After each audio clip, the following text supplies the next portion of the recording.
India China सीमा तनाव के बीच ब्रह्मोस। दोस्तों, इंडिया के पास एक ऐसा हथियारों का भंडार है जिससे खाली चाइना ही नहीं बल्कि हर एक देश डरता है, और वो है ब्रह्मोस। गलवान घाटी में भारत चीन के हालत बिगड़ने के बाद जब दोनों देशों के बीच में लड़ाई की संभावनाएं बढ़ती जा रही हैं, तो सुनने में आ रहा है कि ब्रह्मोस को भी अब इस लड़ाई के लिए शामिल कर लिया गया है। भारत सीमा में टेंशन बढ़ने के दरमियान ये लॉन्च ब्रह्मोस को ऑपरेशनल क्लियरेंस दिया गया है। दोस्तों, अपने जवानों के बदले के लिए ये साफ साफ दर्शाता है कि अब इंडिया ने हर तरीके से अपने आप को तैयार कर लिया है। इस साल के शुरुआती महीने में, मतलब जनवरी महीने में, आप सबको पता होगा कि ब्रह्मोस मिसाइल को सुखोई 30 MKI में इंटीग्रेट करने के बाद स्क्वाड्रन को ऑपरेशनली इनॉग्रेट किया गया था। और अब इस भारत चीन की लड़ाई के दरमियान ब्रह्मोस मिसाइलों को फ्लीट रिलीज क्लियरेंस दिया गया। फ्लीट रिलीज क्लियरेंस ये हथियार का वो आखिरी पायदान होता है जिसकी परमिशन मिलने के बाद वो युद्ध के लिए पूरी तरह से तैयार होता है, यानी एक ऐसा सर्टिफिकेशन जिसे हम IOC मतलब इनिशियल ऑपरेशनल क्लियरेंस के साथ कंपेयर कर सकते हैं।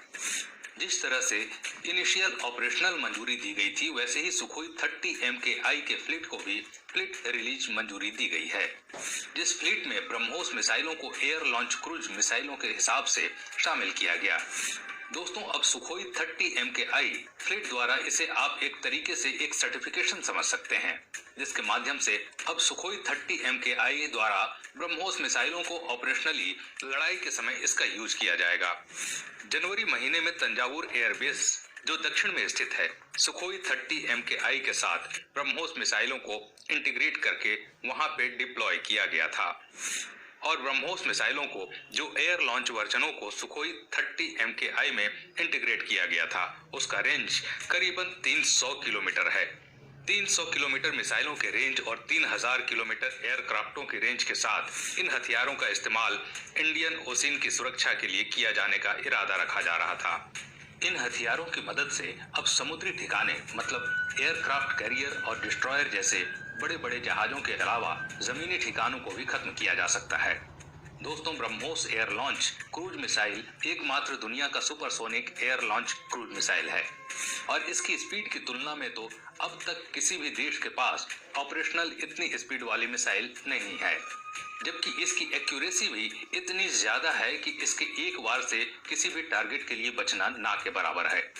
ब्रह्मोस मिसाइलों की स्पीड बहुत ज्यादा है, जबकि ये एक क्रूज मिसाइल होने की वजह से लो फ्लाई भी कर सकती है और एक ताकतवर हथियार है। इसी वजह से इसे डिटेक्ट करना लगभग नामुमकिन है, और अगर किसी वजह से ये डिटेक्ट हो भी जाता है तो इसे मार गिराना इसकी स्पीड के लिए लगभग ना के बराबर है। दोस्तों, ब्रह्मोस मिसाइलों से चाइना इतना ज्यादा डरता है, ये पहले भी चाइना की तरफ से साबित हो चुका है। जब इंडिया द्वारा ये मिसाइल वियतनाम को बेचने का इरादा रखा जा रहा था, तो सबसे पहले चाइना ने इसका विरोध किया था, क्योंकि चाइना को पता है इस मिसाइल से चाइना के नेवी के जहाज किसी भी तरीके से सफल नहीं हो पाएंगे, क्योंकि चाइना के पास ऐसा कोई भी एयर डिफेंस सिस्टम नहीं है जो ब्रह्मोस मिसाइलों की तरह समंदर के अंदर ही ध्वस्त कर पाए। चाइना द्वारा अभी S-400 मिसाइलों को खरीदा गया है, लेकिन उन मिसाइलों के पास भी ब्रह्मोस मिसाइलों जैसी ताकत है या नहीं, इसके बारे में कोई भी जानकारी नहीं है। पर एक रशिया की रिपोर्ट में ये बताया गया था कि S-400 मिसाइल हाइपरसोनिक टारगेट को भी ध्वस्त कर सकता है।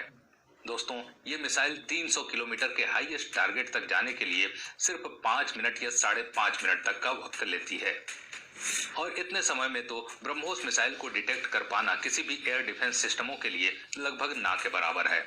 और दोस्तों, भारतीय सेना और नेवी की तरफ से तो ऑलरेडी ब्रह्मोस मिसाइल को लैंड वर्जन और सी वर्जन को बड़ी मात्रा में इस्तेमाल किया जा रहा है, और एयरफोर्स को क्लियरेंस मिलने के बाद अब एयरफोर्स की तरफ से भी ब्रह्मोस मिसाइलों को चाइना के खिलाफ खड़ा किया जा रहा है।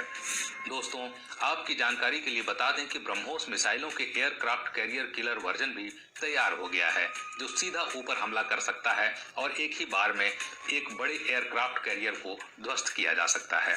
तो फिलहाल अब ये साबित होता है कि भारत अब ब्रह्मोस मिसाइल को चाइना के खिलाफ अपने एयरफोर्स के साथ भी तैनात करने के लिए प्रस्तुत हो रहा है। तो दोस्तों, आपको क्या लगता है, क्या ब्रह्मोस मिसाइल चाइना के ऊपर हावी हो सकती है या नहीं? हमें कमेंट करके जरूर बताइए। आज के लिए बस इतना ही। अगर वीडियो पसंद आया तो लाइक करिएगा और ऐसे ही